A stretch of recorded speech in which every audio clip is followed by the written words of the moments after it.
Assalomu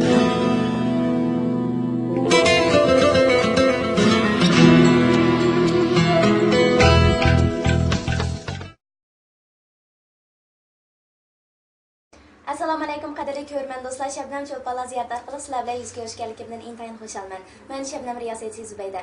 Biz bugungi programmamizda hozirgi zamon Uyg'ur adabiyotida xeyli zo'r muvaffaqiyatga va ta'sirga erishgan, o'zining turmush burqi kuchli, ziddiyat to'qinishlari keskin, personajlari o'ziga xos xarakter yaratgan asarlar orqali keng ko'rmanlarning, o'qirmanlarning olqishiga erishib kelayotgan al so'ygan yozuvchimiz Jaloliddin Bahrom apandi bilan suhbat etmoqchimiz.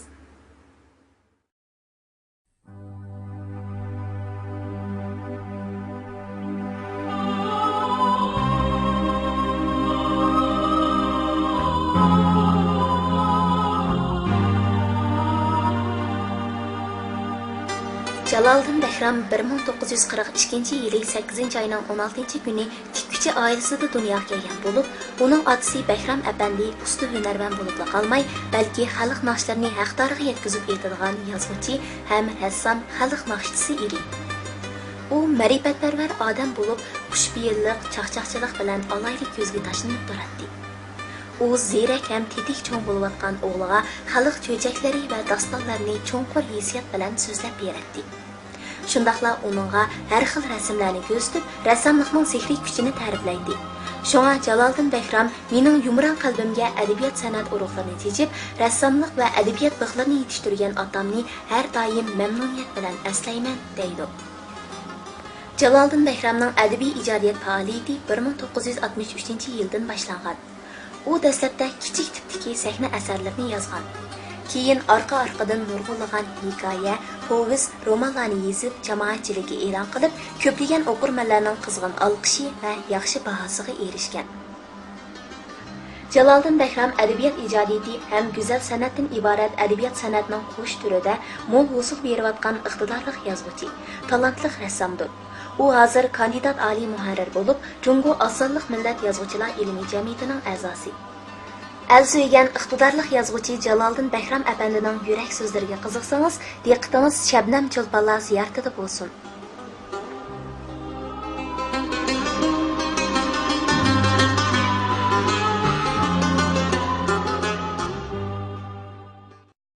Assalomu alaykum Jaloliddin aka. Va alaykum assalom. Eng avval shuni deb o'tkim kelyotdi, biz shu ziyoratni o'ylashtirishdan burun nurg'unlagan sizning o'qirmanlaringizdan telefonlarni qabul qildik. Hatto chet ellarda turayotgan Uyg'ur qarindoshlarimiz-mu bizga qayta telefon qilib, mumkin bo'lsa shu Jaloliddin Bahrom apandini bir ziyorat qilib, bizni shu kishining ijodiy faoliyatlaridan bir xabardor qilgan bo'lsanglar degandek so'zlar bo'ldi. Bugun mana shunday yaxshi fursatda jam bo'lib o'tiribmiz. Shu munosabat bilan ana shu sodiq o'qirmanlaringizga va tordoshlaringizga bir salomingizni yetkazayotgan bo'lsangiz. Rahmat. Assalomu alaykum, hurmatli ko'ruvchilar.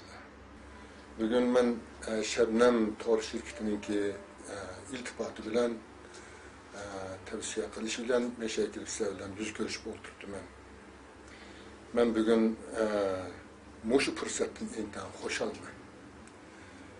Bu chaqchi men bundaq tor chiqish fursatiga ega bo'lamagan edim.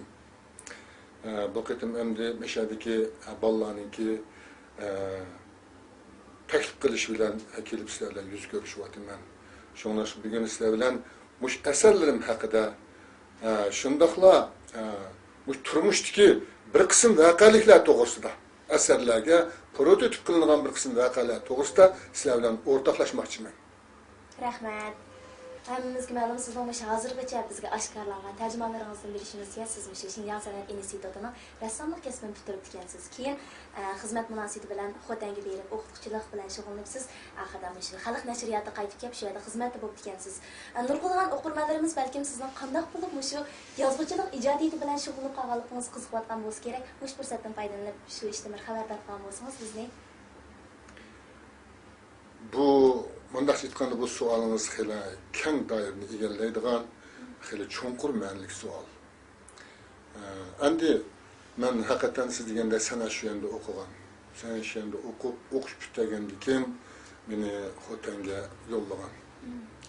Shu yerda xizmat oldim. 15 yil o'qituvchilik qildim, 5 yil madaniyat yurtida kasbiy rassomlik bilan shug'ullandim. Ammo Xotanga borgandan keyinki mening ko'rgan turmushim intayin quyuq puroqliq bo'ldi. Ya'ni bizning shu Uyg'urlarningki, qadimiy Uyg'urlarningki haqiqiy turmush aks etgan nurg'un sahro yezlarda bo'ldim. Shu jarayonda men nurg'un turmushlarni ko'rdim. Bo'libmi madaniyat inqilobida nurg'unlagan voqealar mening ko'z oldimdan o'tdi. Shundan shu jarayon o'qituvchilik qilish jarayonida mening nurg'un do'stlarim bo'ldi. Qiz o'g'il do'stlarim bo'ldi. Bular intayin iqtidorli, bilimlik shunda bolalar edi. Keyingi vaqt kelganda ba'zilari o'sha inqilob jarayonida ba'zilari o'lib ketdi. Ölmey saq qolganlarmi bütün ömrünü aşı dost oldida, bor tozallar oldida avlodlarga bilim berish bilan shug'ullandim. Shuningdan keyin men xotanda o'qituvchilik qilish jarayonida mushu turmushlar meni bir asar yozishga undidi. Hakikaten bu turmuş şuça bulup mu benim köp kısımlık romanımda tasvirlengen nurgulluğun vakala minliğin, milyonluğun okurmenlerini şunçilik hayacanlı saldı. Hayacanlı saldı. Ulanı bana nurgulluğun ulanın xatlarını yazdı. Hazırım bende neçinin paçı xat var yazılgan. Hatta çat ellerden birliğen telefonla. Onu dikin yazılgan xatlar işte ağabeyden kelip durdu.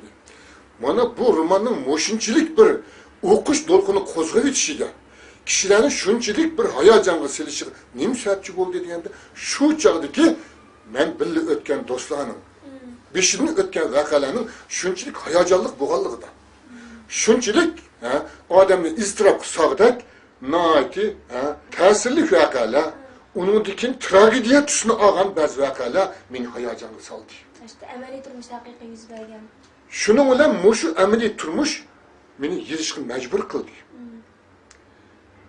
Endi nurg'ulliga muxbirlar so'radi. Sizni kompyuter yozuvchi deydi ekan, bir romaningiz 45-50 kunda qo'lingizdan chiqadi ekan. Bu rasmiy yolg'onmi deb mening shu yozgan qo'l yozmalarimni ko'rdi. Ko'rgandan keyin mushuni qarab ular ishlardi. Nima uchun? Men har kun yozgan vaqtimda shu quri yo'q oqbat yozaman. Oqbatning eng beshiga kichikgina cheksan qo'yib qo'yaman. Munchunchi yil, munchunchi oy, munchunchi kun. Deb qo'yib qo'yaman. Agarki shu chog'da ziyorat qilib o'quvchilar kelib qolsa, yoki ba'zi bir qalamkashlar kelib qolsa, soat qarab chiqib ketaman. Chiqib ketib shular bilan suhbat qilib qaytib kirgan vaqtda ya 1,5 soat, ya 2,5 soat, yoki 2 soat suhbatda bo'libman deb, shu cheksa qo'yilgan yoki kichikgina yozib qo'yaman. Shuning uchun omad va ofatni birinchi qitim ko'rgan Xalq nashriyotninki muharriri Dilshod Sultonning o'zi bu bir kalendar ekan. Qo'l yozmangiz bir kalendar ekan. Shu har bir boshlig'ingiz ya ba'zilar 10 bet, ba'zilar 5 bet, ba'zilar 10 necha bet yozilgan. Undan keyin bir betingiz kitob beti bir betini eshib chiqadi ekan. Shunda bo'lganda sizning 250 bet yozgan originalimiz kitapta 530-540 bet kitap bo'lib chiqadi ekan. Bu nayt aniq son ekan. Undan keyin men shu har bir betlarning har kuni boshlagan bet originali 5dagi narsani ko'chirib chiqdim. Olaydan xotiri ko'ch buni ajoyib esli gaplar bor ekan dedi. Demisam misol uchun men birini deb boqay. Bir kuni qizim dada sizmi yaxshi chiroyli kiyinib do'stlaringizning uyiga berib bu yet to'sa yoki yakshanba shanba to'sa bir oylik do'stlaringiz bilan suhbat qilib o'ynab kelsangiz mamdu dedi. Degandan keyin men naq shu kuni yetning birinchi kuni atiganda asarni boshlayotgan vaqtim. Shu cheksaning yeniga shunda bizdim. Qizim meni shuna dedi. Meningmi o'ynug'im bor. Meningmi ko'rgim bor.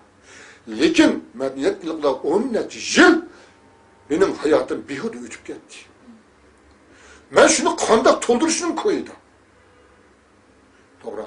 Men bu dunyoga borganda putimni uzun vaqt uxlab olaman.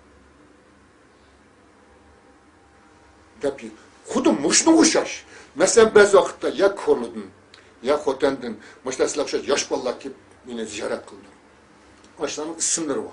Bugün Xotandan falan kızlar, falan yigitlar kelib, men bilan 10 soat suhbat bo'ldi. Ular bunda savollarni qo'ydi deb yozib qo'ygan. Shunlashqa, mushuni nima degan ba'zi kuni 5 bet, ba'zi kuni 10 bet, ba'zi kuni 10 necha bet yozgandan keyin mushuni o'rtaq hisobda 10 betga keltirsam 250 bet 45 kunda. Bir roman chiqdi ekan. Endi men buni qayt ko'rgan vaqtimda her bir aşı cheslab qo'yilgan yerdiki 2 soatlik ya 1 soatlik yoki 4 soatlik ziyorat bo'lgan yerim yoki idoraning qatnashganligim ashlarni hammani qo'shib manaman. Oxirida 8 ga bo'laman. Bo'lgan 8 soatga bo'lganki kun chiqadi. Chiqqanki mening aşı yozgan kunimdan chiqarib olsam, naq yozgan kunim qoladi. Shunlashqa shu hisobda mening yozganim 45 kun, 50 kunda bir roman aşına çıktı. Ama nima şu vaqtdagi aşı vaqalarning mening ishimga singib ketganligi, kallamga o'rnab ketganligi. Albatta adabiy asarda badiiy to'qilmalar bo'ladi. Badiiy to'qilmani qilish uchunmi, uning bir ustulik ketadi. Bilim ketadi. Bir yolg'onni so'zlash uchunmi? Lekin mening yozgan asarlarimning ko'pinchisi haqiqiy chillik tusini ko'p olgan. Uning chillik darsini yuqori. Shunlashqa mening yozishimni oson ham tez. Uningdiki bu o'qirmanlarning ta'sir qilishi shuncha chunqur bo'ladi. Nimishqa u chillik ekan har qanday odamni hayajonga soladi. Bayadan Jalolga Ahmet ve Abed roman to'g'ri bir qistirib o'tib ketdingiz. Ma'lum ana shu Ahmet ve Abed nomli romaningiz bozor sevimlilarning o'qirmanlarning olqishiga erishdi. Hatto shu qisqa vaqt ichida jamiyat intayin zo'r g'ulg'ul qo'zg'adi. Endi shu kitobimizning beshida men avtorda bunday bir jumla so'z bor. Bu kitobni men 30 yoshga kirmay turib 100 yillik hayot qismatlarini beshidan kechirgan XX ga beyashlayman deb shunday bir jumla so'zingiz bor. Mushinandilla bu kitobdagi voqelikning real turmushda rost yuz bergan ishliqligini biz his qilib yetaymiz. Endi nima zo'riyat tufaylidan mushu asarni yozishni loyiq deb qoldingiz? Mushni bir bitib qolmasak. Men uzundan beri mushu Xroyin haqida sistemlik bir asar yozishni o'ylab keldim. Chunki Xroyin bizning millatimiz ishni eng tanchon obatga aylandi, bir olvaslik aylandi. Bizning nini barna qizlarimiz, ajoyib qiron yigitlarimiz mushu tufaylidan vaqtsiz g'azam bo'ldi. Bu dunyo ketdi. Tiriklarni zar qaqshitib, yig'iltib, eng oxiri u dunyoga ketdi. Endi mushu Xroyin bilan shug'ullangan, buni chekkan, ham buni sotqanlar bo'lsin, mushlarning nurg'un ota-onalar bilan ko'rishdimmi? Ko'rishgandan keyin bularning mush chekkanlarning ota-onalariniki intayin mush bolalardan bezor bo'lganligini ko'rdim. Hatto ba'zi bir ölümlerge badım. Aşındaki balla yaş 26 yaş, 25 yaş, 24 yaş balla ölüp gitti.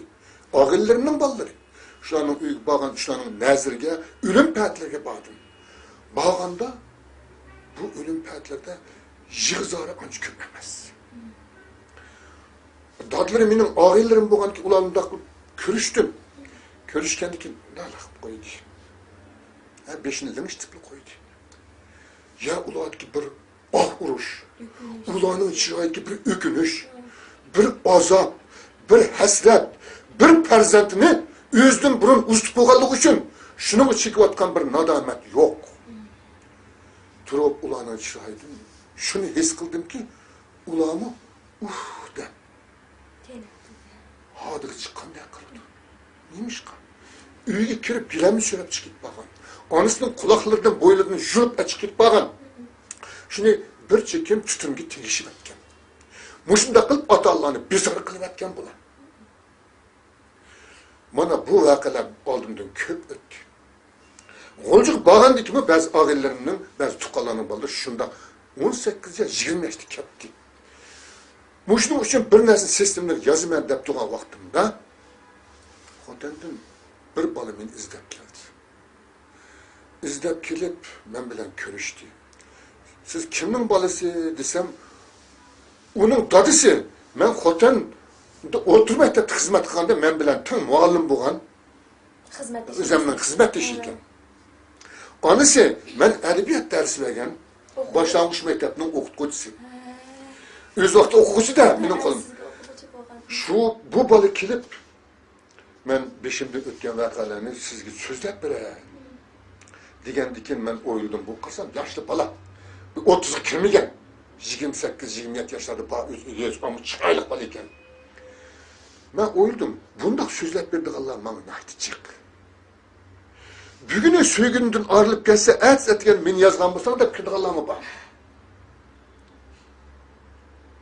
Moşundaklan bak. Ben şundak ballarımı ki dedim. Lekin bu Horoyun hakkında sözüldü.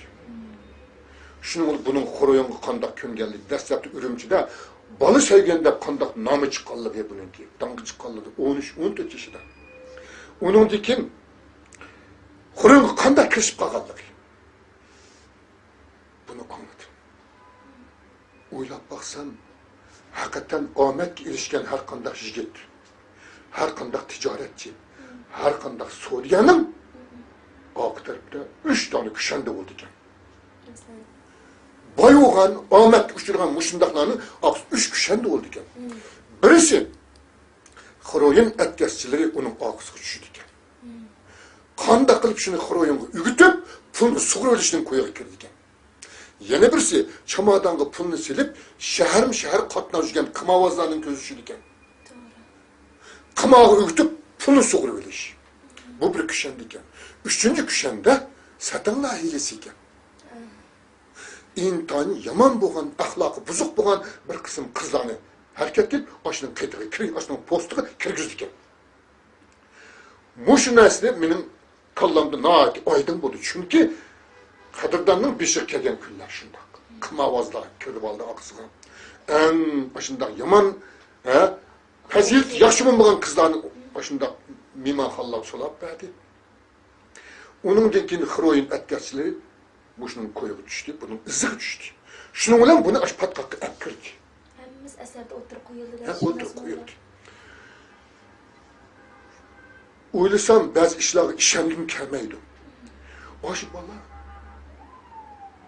cim sencağı kirdi. Cim sencağı kirdi. İyip kirgen adamın özü benim romanda Halmet Karım deyimiz. Esi Halmet demez. Bunun ismini inik demey, bu adam türbüde. Aşı ekkirdi cim sencağı. Altın üç burcu. Altın üç burcu ipnir. Bana şiyadiki, ben aş dedim. Muş cim sencağının ki tabi menzesini bir tasvirlep belgeyim dedim. Tasvirlep belgeyim. Çünkü ben bunu yazgan vaxtıda hem de muş üyelerini yesim kirek, diken nime dese, yaxşı okumuğan. Savadı çala. Bunlar nime dese? Karsla muallim, cim sencağı diyen cennetteki yakına, neydi o? O Horoyun çıkıdığın bir yer tutsa, bütün dünyanı kakıştı atkan yer tutsa, bütün dünya halkını zar jığıltı atkan yer tutsa, kanlar cennet tutsun. Öttürdek pura gelmez mi o beydi? Yani nime adisi cin sencağının yerleri bütünley, Epyun deyildi. Epyun'un gülü içilgin vakitte hakikaten etrafını bütünley, aşında illik pura kaplap gitti.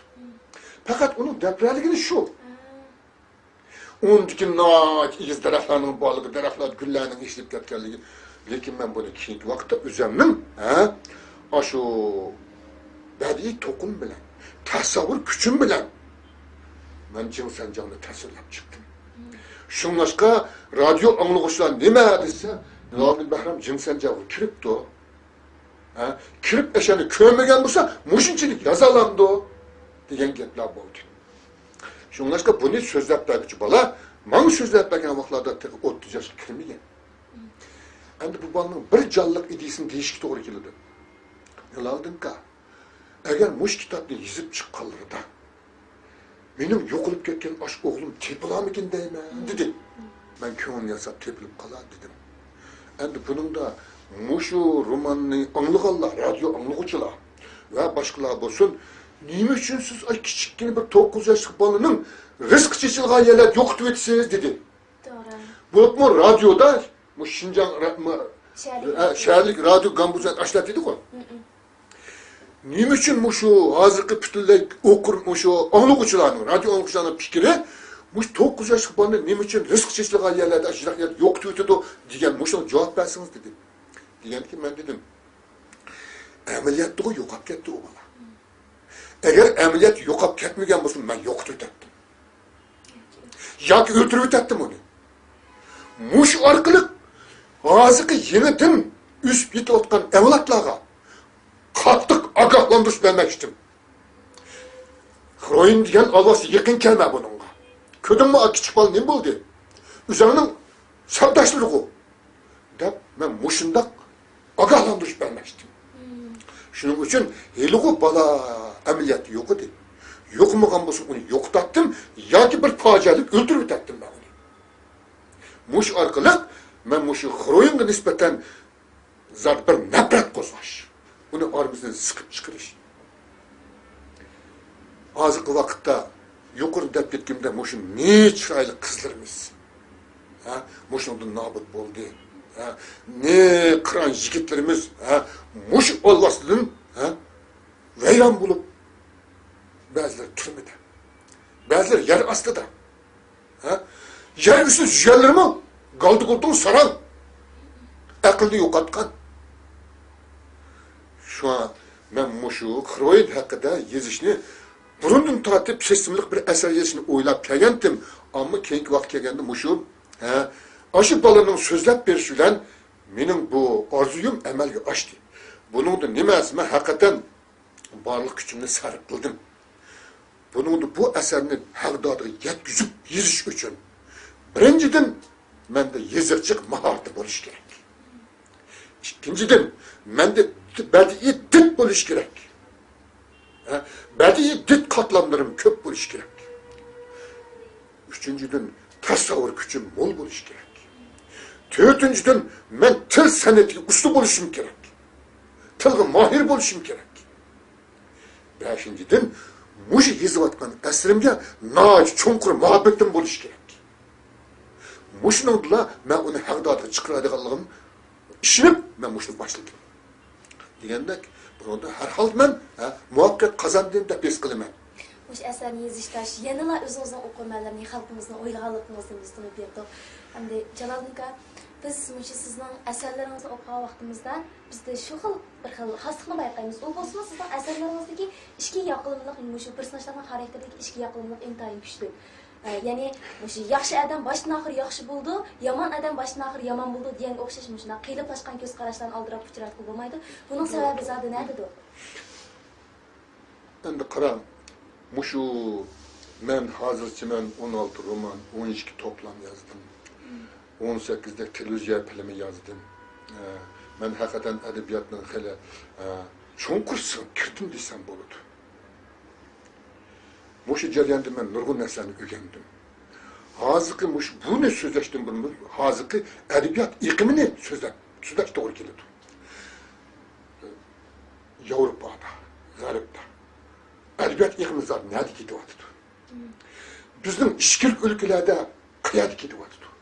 Bizning Uyg'urlarda adabiyot iqimi nima ketyapti? İtalyanın mashhur ayol yozuvchisi Maria Sarrot mundaq degan. Adabiyot u odamshunoslik fan.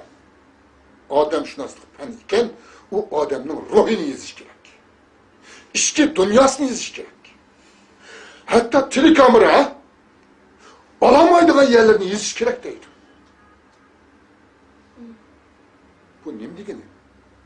Odam degan murakkab narsa. Shunlashqa bizningki Uyg'urlarda ota-bobomizda mundaq bir gap bor. Xomsut emgan inson deydi. Mushning o'zi insonlarni abu qilishning bir mezoni mushu. İnsanlarni abu qilishning. Nima? Xomsut emgan insonkan uningda askiligim bor, yaxshilikmi bor? Buni bizning ota-bobolarimiz burunli tushungan. Bizning adabiyotchilarimiz tushunmagani bilan, ha? Nimas o'g'rining boshi o'g'ri, to'g'rining boshi to'g'ri deb yozyapti buchaqcha. Lekin u odamning ichki ruhini qazamadi. Yana Maria Sarrotning mundaq bir gapi bor. Hozirgi vaqtda Edebiyatda her bir eserlerdeki personajlarını köpeytiş emas. Belki ziddiyetlik hissiyatlarının birlikte mevcut olup duruşunu yazış gerektir. Ziddiyetlik hissiyatlar. Mesela bir adamda yaxşılık hem yamanlık onun köngülde xudu aylanıp durgandek, nöbetleşip durgandek. Ondak bo'lish kerak. Shu chog'da u adabiyot bo'ladi. Adabiyot odamni yozadi. Odam yaz. Odam yozganki odamning haqiqiy xarakterini, uning ruhini qizish kerak. Mesela oddiy bir misol keltiray. Ulug' proletariat yozuvchisi Maksim Gorkiniki Chalkash degan bir hikoyasi bor. Chalkash degan bir deniz qaroqchisi, o'g'risi. U bir kun o'g'irlik chiqdi. Chiqib bir yordamchi topolmadi. Qarshi etizda bir chochlari o'sib ketgan bir dehqon murisiga og'amchini silib, bir yog'och sopolni tortib atgan, sopolni qo'lda tutib turgan, qo'lni haydayotgan, ovib sopolni tortib atgan. Mush murlar qip-qiz eshilib ketgan. Chilkashni o'zi kelib, "Hey, bir o'kiz ilib qolsang mamdo" dedi. "Pulimiz qanday qilma" dedi. "Unda olsa, pul topadigan yerga opasan, boramsa?" "Borma" dedi. "Juramiz" dedi. "Etingni nima, Gavrilla" dedi. Denizning bo'yiga keldi, denizning bo'yida shaxsiy boylarning qattiq turib ketgan paraxotlar bor. Sen bu denizning bo'yida tursa, agar jandarm kelib qolsa, saqchi, ya bir kimga voqirgan bo'lsan, ya qattiq yutalgan bo'lsa, menga shab bersa, deb denizning ichiga ketdi. Kirib paraxotning ichiga kirib, bu yaqindagi ba'zi bir bexatarlik sanduqlarini ichib o'tadi bu. Ichib nurg'un pulni qo'yniga silib, belini bog'lab chiqdi bu. Çıkarken Gavrilla'nın başta kumlukların içine ekirdi. Ekirdi şu pulunu baştan bağlağılık pulunu da. Gavrilla bunda pullarını tutuş emez körüp mü bakmıyor. Şehadın Gavrilla'nın bağlan pulunu 3 desini tutkuzup koydu. Kağan 3-4 desini yani koyduğu saldı. Bolda boşundan kancık kalavasam, kancık benim kaşısan yedi de diyen dikin. Türkiye'de ya kumlukmuşlar yükünüp oltağın Gavrilla. Bu pulu. Nereden geldi bu pul? Moştağım cık pul oldu iken. Dep getip, hey, benim 9 balam tursa. Her birisi öylüşüm gerek, yayılışım gerek, öylüşüm gerek, turmuş çıkışım gerek. Muş pullar kondayı. Mav Gavrilla, mav tırçılık kaçtım özü. Bu diyen neredeymiş? Tapmandı pul ne? Dep şükrep bir tırçılık kaçtım putunu kucağılıp aldı. Çılkaş, benim 9 balam var, ben ular öylüşüm gerek, turmuş çıkışım gerek. Muş pullar yeni ketip etsen deptim. Yani bir kallarını yapıp ketip verdi.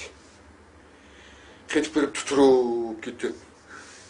Muşu kıma oynap töktürdü dedi o, Çılkaş dedi.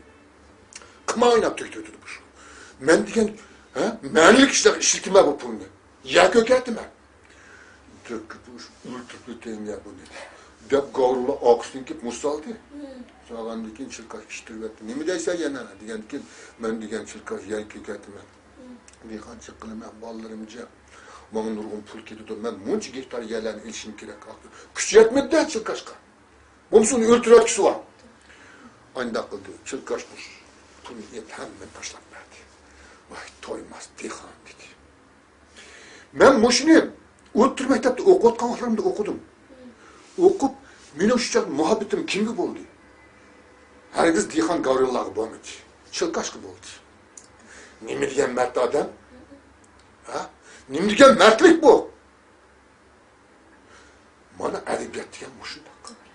Shuning uchun mushu ikki yaxlim xarakterni yozish birinchi qitimda ataqliq yozuvchimiz, ulug' mashhur yozuvchimiz, Rossiya yozuvchisi Dostoyevskiy yozgan.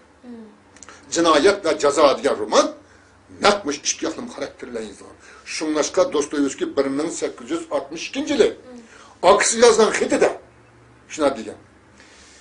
Bu ikki yaxlim xarakterning hukmasidan deydi. Hukmasidan. Buni men topgan. Men nimish buni tashlab ketdikman. Agar kim adabiyotga,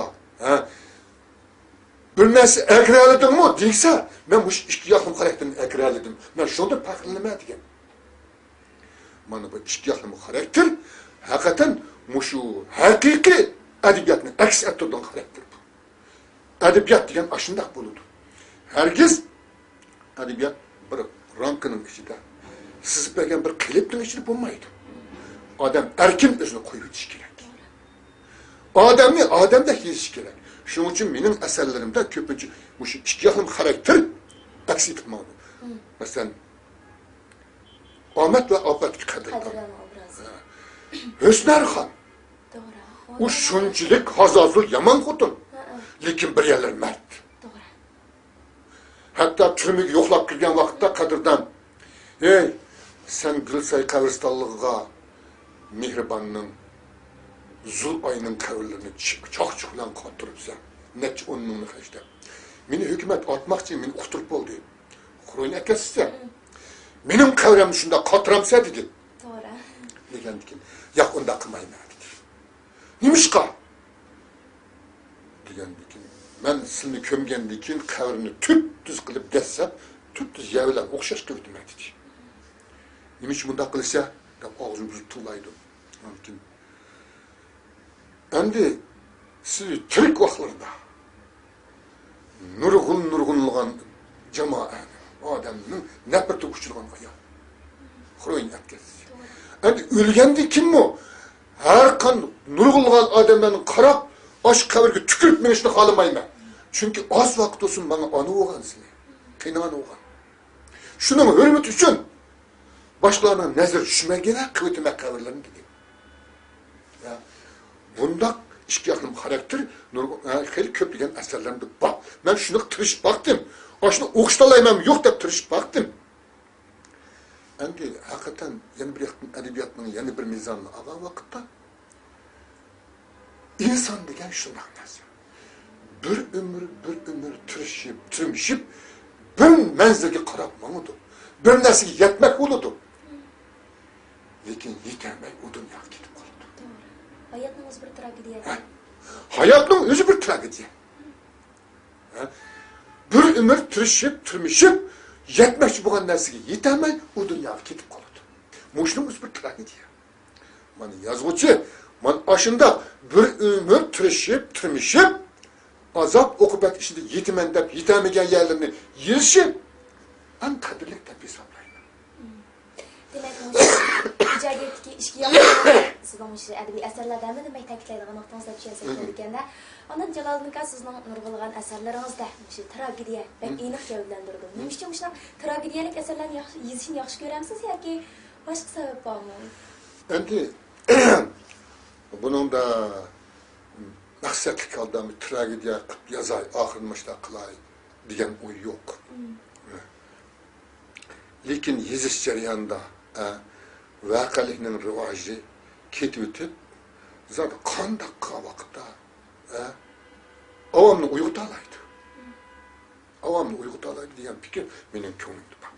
Qalbimda bor.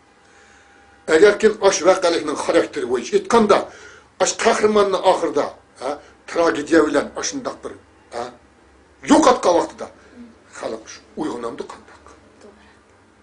Yoki shuni baxtga erishtirib versem. Uning ta'siri cho'mi, anu cho'mi deb o'ylayman. Endi to'g'ri, ba'zi voqealarning xarakteri bo'yicha baxtga erishadigan, omadga erishadigan ishlar bo'ladi. Lekin voqealikning xarakteri bo'yicha aytganda, ba'zi voqealiklar didaktik tarbiyaga ega bo'ladi. Nasihat xarakterlik. Didaktik tarbiyaga ega ashuna xarakterlik voqealar bo'ladi. Mushuni nisbatan aytganda, oxiri odamga tushuntirib kevitib bir ishni, bu ishning bo'lmaydiganligini nurg'un qog'ozlarni bo'yib o'tamiz. Tushuntirib, "Ma ishni qilsang zot bo'lmaydi" deb nurg'un qog'ozlarni qop-qora bo'yib o'tamiz. Oxirgi kelganda undagi ko'dingmi oqibatini bu shunaqa bo'lsa. Digida qilib ba'zilari haqiqatan tabiiy holda tragediya yuzlanib ketadi. Shuning uchun voqeaning xarakteriga qarab turib, ashuni qarab turib uning tragediya bo'lishi yoki bo'lmasa boshqa bir tus bilan ilish u voqeaning xarakterini belgilab beradi. Muşu Jaloliddin aka siz bilan suhbat ep berishdan burun men sizning nurg'ulg'an o'qirmanlaringiz bilan asosan fikr almashtirib chiqdim. Ularning hammasidan mushunaq bir xil kayfiyat borki, ular deydi biz Jaloliddin Behram apanning asarlarini o'qigan vaqtimizda o'zimizni xuddi shu xil muhitning ichida yashayotgandek, shu asardagi personajlar xuddi bizning atrofimizda borligidek his qilib qolamiz deb aytdi. Endi buning sababi zodi nada? Vaqti bir tushuncha bergan bo'lsangiz. Edebiyatda tipiklashtirish deb bir narsa bor. Tipiklashtirish. Tipiklangan har qanday voqea har qanday o'qirmanningki qandaqdir bir fojialik bir ishlarga o'xshab qoladi. O'xshab qoladi. Endi men nurg'unlagan romanlarni yozdim. Nurg'un voqealarni egalladim. Hem xalqning ichiga cho'nqur cho'kib kirdim. Ularning nurg'un turmushlarini egalladim. Mush to'g'riliq men mushu haqda men nurg'unlagan oliy maktabda leksiya so'zildim. Shu chog'da nurg'unlagan o'quvchilar mana mush savollarni berdi. O'ylab baqsam, adabiyot degan qilipi yo'q, cheksiz bir narsa. Yoki ustoz tutib yozuvchi shoir bo'lgan bo'lmaydi. Agar ustoz tutib yozuvchi shoir bo'lgan bo'lsa, har yili oliy maktabni bitirib chiqayotgan adabiyot bitirib chiqayotgan o'quvchilar bor. O'shani hammasi shoir yozuvchi bo'lib ketsa bo'ladi. To'g'ri. Bu haqda Rabindranath Tagorning bir yigit so'zi bor. Talantni iloh beradi. Talantni iloh beradi. Aşı talantni tutib ola olgan odam talantlidir deydi. Bunda degani nima? Yana aş kichikdan tortib uning ichida tug'mi talant deydigan bir xiymat turish bo'lishi kerak. Bir xiymat turish bo'lishi kerak. Shuningdek keyingi o'qigan kitoblari, keyingi uningga uchrashgan turmushlar uni ashta bir yozuvchi ya shoir qilib yetishtiradi. Endi men Xotan diyarda uzun yil yaşadım. Ondaki Ürümchiga qaytib keldim. Ondaki men G'o'lji tug'ilib cho'ng bo'lgan o'sha jarayonlarda men nurg'ulg'an voqealarni uchratdim, ko'rdim. Men o'shalarni tipiklashtirib, masalan, Natuvalla, Ko'mirchi bola, bu shimol to'g'riliq yozlarim vallah. Ahmet ve Afat, ondaki ko'p qismli romanlarim Janubiy Shinjang to'g'riliq yozilgan. Mushunda romanlar bor. Endi mushlar nima desa, Muşu xuddi Lo'shin aytgandek, men qahramonlarimga deydi. Qahramonlarimning do'ppisini Xanandan olaman. Chopinni Jansudan olaman. Ishtinni Shanshidan olaman. Xeyni Sandondan olaman degan personajlarga. Bu nima degani? Mana mush tipiklash. Mushunda tipiklaganda voqealarni tipiklab Muşta umumyüzlük muşta bir badiiy muhit işi kirilganda, badiiy muhit işida onu tavlab chiqqanda, onun degan bu har qanday o'qigan o'quvchining o'zi, o'qirmanning o'zi nima? O'shining bir yeri o'ziga o'xshab qolgandek. Bu mening meyelim o'xshaydigan menga. Biz yana bir chiqib, "Hey, bu men yozganmi nima? Bu meyelim o'xshaydi turgu" deydi. Mana bu asarlardagi badiiy tipiklash. Badiiy obraz yaratish, tipik obraz yaratish. Mana shuningla asarlarni hamma kishining yoqtirib o'qigudek hayotga keltirgan bo'ldi deb o'ylayman.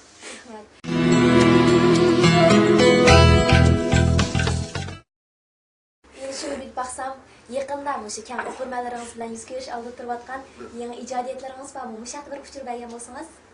3 nashriyatda 5 kitobim bor. 4 roman, bir toplam, 5 kitap şu hayat kısmetiyle deydigan çoğun roman var. 800 betlik. Bu bir nashriyatda. Tağ Judulları degan bir roman var. Bu şu bir nashriyatda. Ondaki Almas Artçı degan 2 tomlik bir roman var. Bu mu turdu. Ondaki Timsahning ko'zi ishi degan povest toplam var. Shuning bilan 5 kitap hozir nashriyatlarda. Bu bizning o'qirmanlarga nisbatan aytdim, cho'ng qo'sh xabar ekan. Shu kitoblaringizdan fatraq biz bilan yuz ko'rishni jinimdan umid qilaman. Bugungi suhbatimizni yaxshi davomlashdi deb qarayman. Mush eng oxirida bizning Shabnam To'rchakli shirkatimizga shundaqla qadrli o'qirmanlaringizga va shu ekran oldidagi barliq to'rdosh do'stlardan qanday yurak so'zingiz va shu ikki kalima yurak so'zingizga bir daxl bo'lgan bo'lsa, Ben endi to'rga birinchi qitim chiqishim. O'zimni bir xil hayajonlanyapman, ham hodiqyapman. Bu chaqishni nurg'un o'rinlarda gerchilikcha so'zlagan bo'lsam-mu, hozir shu Shabnam shirkatining ishxonasiga kirib mashada o'tirib so'zlagan vaqtimda menda bir xil hayajonlik tuyg'usi bilan o'zimda hodiqishim bo'lyapti. Endi mening o'ylaganim to'r degan haqiqatan butun jahonni aylanadigan bir yulduz. Butun jahonni aylanadigan, butun jahon xalqi ko'ralaydigan mana cho'lpon yulduz desak bo'ladi. Hozirgi vaqtda men ko'proq anglayotganim shu Shabnam to'r shirkatiniki oldin qatordagi shirkatlarning biri ekanligini men ko'p ballarni anladım. Bo'libmi meniki uyimga kelib ashundaq ziyorat qiladigan o'qirmanlar bor. Bir qism ziyonlar bor. Yana bir turkum qalamkashlar bor. Undan keyin yana o'rganayotgan havaskorlar bor. Bularmi ba'zilari kelib menga deydi, "Jaloliddin aka, shundaq to'g'ridan sizning rasmingizni ko'rib qoldik." deb mashtab so'zlab berdi. Ularning deganlari nima desam shu Shabnam to'r shirkatini haqiqatan hozirgi musobaqa tushgan duldullarning ichida eng oldin uzib ketayotgani deb bilaman. Bugun endi sizlar bilan yuz ko'rishib mashhad suhbat bo'lganim bu bizniki tunji qadimimiz. Ya'ni buningdan kimmi davomli asra bo'lib yana mashhad suhbatlarda bo'lishimizni men tilayman. Hem şunu ümit qilaman. Bizning shu umidda. Bundan keyin yana bizning shu to'r havaskorlari, ko'rganlar ko'rgandan keyin yana menga nisbatan yana qanday fikrlari bor. Fikrlari bor. Buni izhor qilishni umid qilaman. Ularning qanday fikrlari bo'lsa, men uni o'ylanib ko'raman. Qo'limdan kelishicha uningga javob bera olaman. Cevap veremeydiğanlar bo'lsa, men münasibetlik ziyonlar bilan aloqalashib shu orqali javob beraman. Shuning uchun hammanglarga salomatlik tilayman. İşlaringlarga omad tilayman. Hamma ishinglar yurishib ketsin. Rahmat. Endi bugun bu yerga tuyuqsizlik qilib Shabnam to'r shirkatiga o'zimning omad va ofat degan 2 tomlik romanimni bir so'q qilishni o'ylab qoldim. Shuning uchun imzoingizni bir qo'yib bergan bo'lsangiz.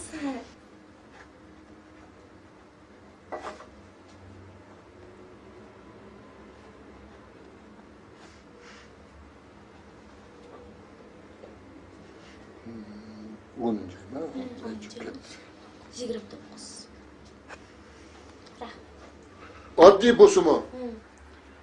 Mening shu omad va ofat degan 2 tomlik romanimni Shabnam to'r shirkati oddiy ko'mak qabul qilishni so'rayman. Rahmat. Biz eng qimmatli sovg'a sifatida saqlab qo'yamiz. Rahmat Jaloliddin aka. Mana bu 2 qop ixlos qo'lat talqini, ixlos shirkati bilan Shabnam shirkatidan sizga qan azroq ko'ngil sovg'asi. Voy, rahmat. Ben kayfiyetsizlar bu. Rahmat. Bugungi suhbatimiz intayin yaxshi davomlashdi. Biz ham sizni malol qilib qo'ydik, charchitib qo'ydik Jaloliddin aka. Teningizning salomat, umringizning uzun bo'lishini, ijodiy faoliyatingizning mangu to'xtab qolmasligini chin dilimdan umid qilaman. Barliq to'rdoshlarga, ya'ni sizning o'qirmanlaringizga, shundaqla bizning Shabnam shirkatimizga vakolatan sizga oliy ehtiromimni, rahmatimni bildiraman. Rahmat. Voy, rahmat sizga. Sizlarning Shabnam shirkatining ishlarining ravon bo'lishini har qaysilarning istiqbolininki cheksiz bo'lishini tilayman. Rahmat. Qadrli ko'rmandoshlar, bugungi suhbatimiz vaqt munosabati bilan mashhad oxirlashdi. Texmi nadir bo'lgan Shabnam cho'lbalar ziyaratiga qiziqsangiz, diqqatingiz davomli Shabnam ekrani bo'lsin. Har vaqt shu esingizda bo'lsinki, Shabnam to'ri sizning eng yaxshi tanishingiz. Xayr, omon bo'linglar.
Assalomu alaykum qadrli ko'rman do'stlar. Shabnam Cho'lponlar ziyarati orqali sizlar bilan yuz ko'rishganligimdan intayin xursandman. Men Shabnam Riyosatchi Zubayda.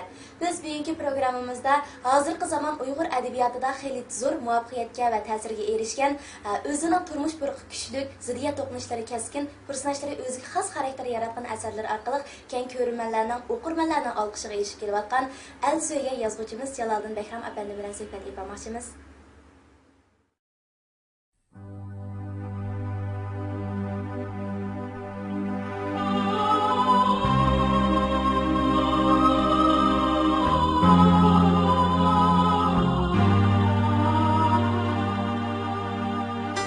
Jaloliddin Bahrom 1942 yılı 8 ayının 16 günü tikkuchi ailesida dunyoga kelgan bo'lib, uning otasi Bahrom apandi usta hunarvan bo'lib qolmay, balki xalq naqshlarini haqdoriga yetkazib aytadigan yozuvchi ham rassom, xalq naqshchisi edi.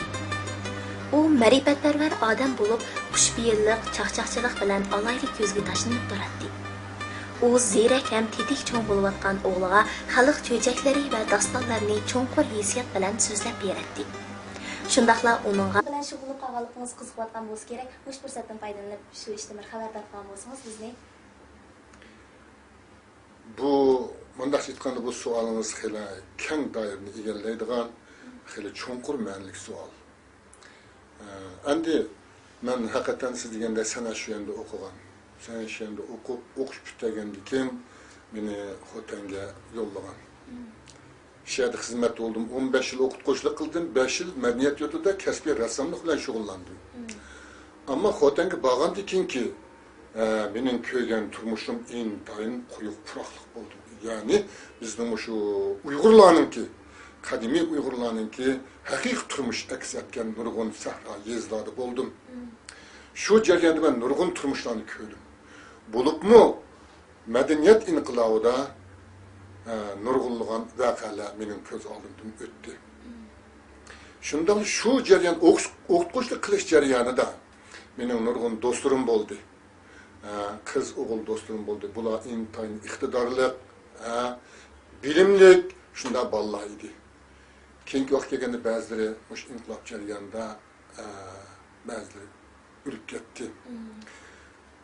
Ölmey saq qolganlarmi butun umrini aşı dost aldıda, bor tozallar aldıda evlatlarga bilim beriş bilan shug'ullandı.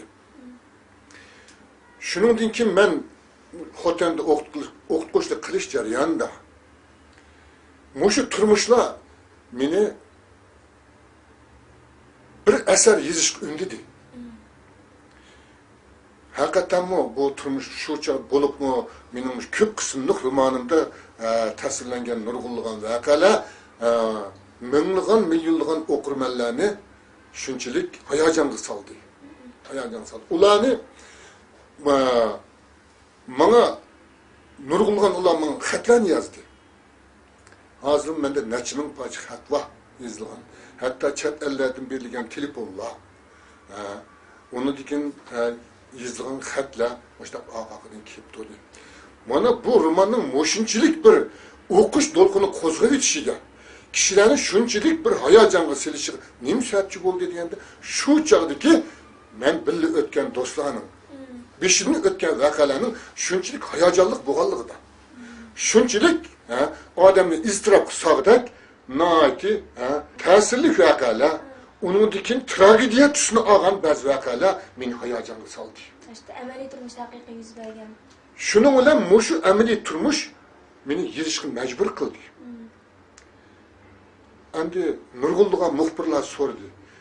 Qilib bizni shu kishining ijodiy faoliyatlaridan bir xabardor qilgan bo'lsanglar degandek sizlar bo'ldi.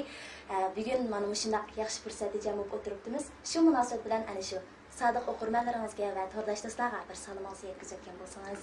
Rahmat. Assalomu alaykum, hurmatli ko'ruvchilar. Bugun men Shabnam tor shirkatiningki iltifoti bilan tavsiya qilish bilan meshaytirishlar bilan yuz ko'rishib o'tiribman. Men bugun mushu fursatdan intan xushalman. Bu chaqchi men bundaq tor chiqish fursatiga ega bo'lamagan edim. Bu qitim endi meshadagi bolalarningki taklif qilish bilan kelib sizlar bilan yuz ko'rishyapman. Shundan so'ng bugun sizlar bilan mush asarlarim haqida shundoqla mush turmushdagi bir qism voqeliklar to'g'risida asarlarga prototip qilingan bir qism voqealar to'g'risida sizlar bilan o'rtoqlashmoqchiman. Rahmat. Hammamizga ma'lum sizning hozirgacha bizga oshkorlangan tarjimalaringizdan bilishimizga siz Şinjan San'at institutining rassomlik kasbini bitirib ekansiz. Keyin xizmat munosabati bilan Xotanga berib o'qituvchilik bilan shug'ullanibsiz. Oxirida shu xalq nashriyotida qaytib kelib shu yerda xizmatda bo'lib ekansiz.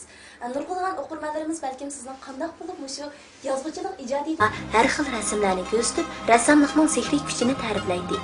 Şoňa Jaloliddin Behram mening yumran qalbimga adabiyot san'at urug'larini tejib, rassomlik va adabiyot bixlarini yetishtirgan otamni har doim mamnuniyat bilan eslayman deydi. Jaloliddin Behramning adabiy ijodiyat faoliyati 1963-yildan boshlangan. U dastlabda kichik tipdagi sahna asarlarini yozgan.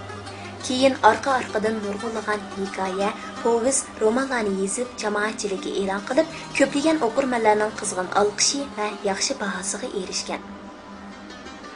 Jaloliddin Behram adabiyot ijodiyati ham go'zal san'atdan iborat adabiyot san'atining qo'sh turida mo'l hosil berayotgan iqtidorli yozuvchi, talantli rassomdir.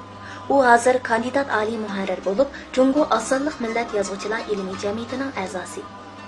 Әл-Сүйген iqtidorli yozuvchi Jaloliddin Behram apandining yurak so'zlariga qiziqsangiz, diqqatingiz Shabnam Cho'lponlar ziyoratida bo'lsin.